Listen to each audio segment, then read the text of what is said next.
تو اس نے دیکھا جو یہ پری انڈسٹریل فیملیز تھی،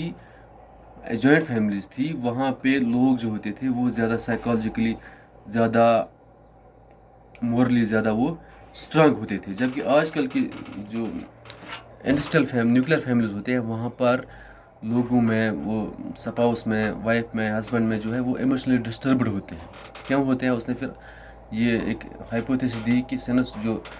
ایکسٹینڈڈ فیملیز ہوتے ہیں وہاں پر ایک لارج گروپ آف کنز ہوتا ہے، رشتہ داروں کا ایک ویب ہوتا ہے، آنٹ ہوتی ہے، انکل ہوتا ہے، اور نیبرز ہوتے ہیں، ڈفرینٹ کزنز ہوتے ہیں، تو انسان جو ہے ایموشنلی ایک ہی پہ ڈپینڈنٹ نہیں ہوتا ہے۔ آپ یہ بات یہاں پہ سمجھیں۔ فار ایگزامپل ہم ایک بچے کی مثال لیں گے، ایکسٹینڈڈ فیملی میں ایک بچہ جو ہوتا ہے وہ صرف فادر پر یا مدر پر ایموشنلی ڈپینڈنٹ نہیں ہوتا ہے، وہ صرف فادر اور مدر کے ساتھ ایموشنلی اٹیچ نہیں ہوتا ہے، وہ اس کے پاس انکل ہے، وہ اس کے ساتھ بھی ایموشنلی اٹیچ ہوتا ہے، آنٹ ہوتی ہے، اس کے کزنز ہوتے ہیں، اس کے باقی نیبرز ہوتے ہیں، یعنی اس کو پورا ایک ویب سپورٹ ملتا ہے پورا، وہ صرف فادر پر یا مدر پر ایموشنلی ڈپینڈنٹ نہیں ہوتا ہے، اس کو زیادہ مورل سپورٹ اور سائیکالوجیکل سپورٹ ہوتا ہے ہر طرف سے، ایک ویب ہوتا ہے اس کا سپورٹ کا، تو اس سے آگے جا کے پھر وہ ایموشنلی پھر اسٹیبل بنتا ہے۔ جبکہ اکارڈنگ ٹو ایڈمنڈ لیچ اس نے کہا کہ آج کی جو نیوکلیر فیملیز ہوتے ہیں یہاں پر ہمارے پاس اتنا ایموشنل اور مورل سپورٹ نہیں ہوتا ہے،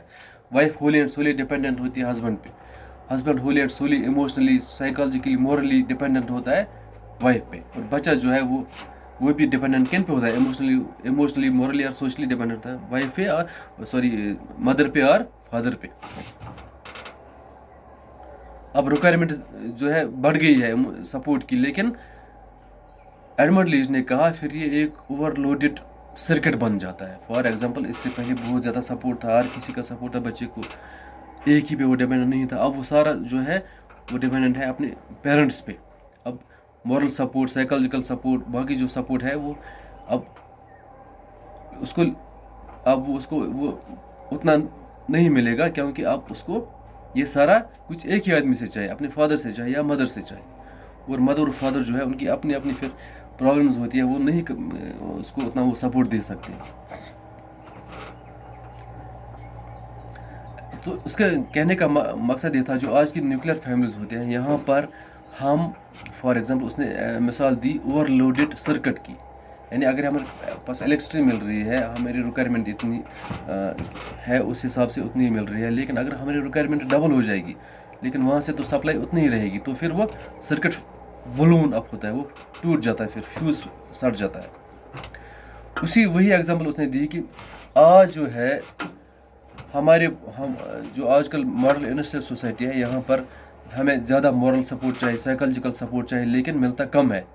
کیونکہ ہم ڈپینڈنٹ صرف ہے اپنے نیوکلیر فیملی پہ۔ اس سے پہلے ایکسٹینڈڈ فیملی جو تھی وہاں پہ ہمیں ڈپینڈنٹ تھے، وی ہیو ایکسٹینڈڈ کن گروپ جن پہ ہم سوشلی اور ایموشنلی، سائیکالوجیکلی ڈپینڈنٹ تھے، آج وہ پاسبل نہیں ہے، تو پھر آج جو یہ ایک ایموشنل سرکٹ بن جاتا ہے، پھر یہ بلون اپ ہوتا ہے، ٹوٹ جاتا ہے، اینگزائٹیز، پھر ڈومیسٹک وائلنس، باقی سب چیزیں جو بھی ہوتا ہے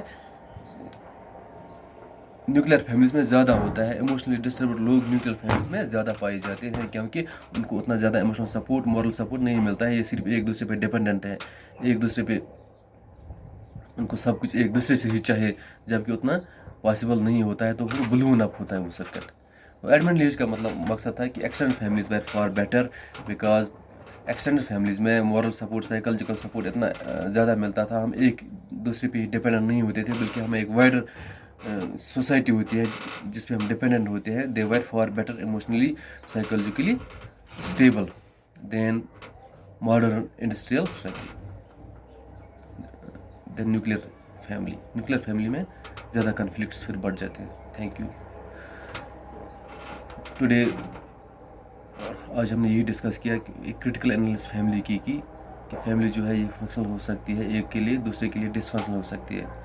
ہم نے ووگل اور بیل کا کنسیپٹ پڑھا، اور ابھی ہم نے ایڈمنڈ لیچ کا کنسیپٹ پڑھا، کل ہم کنٹینیو کریں گے۔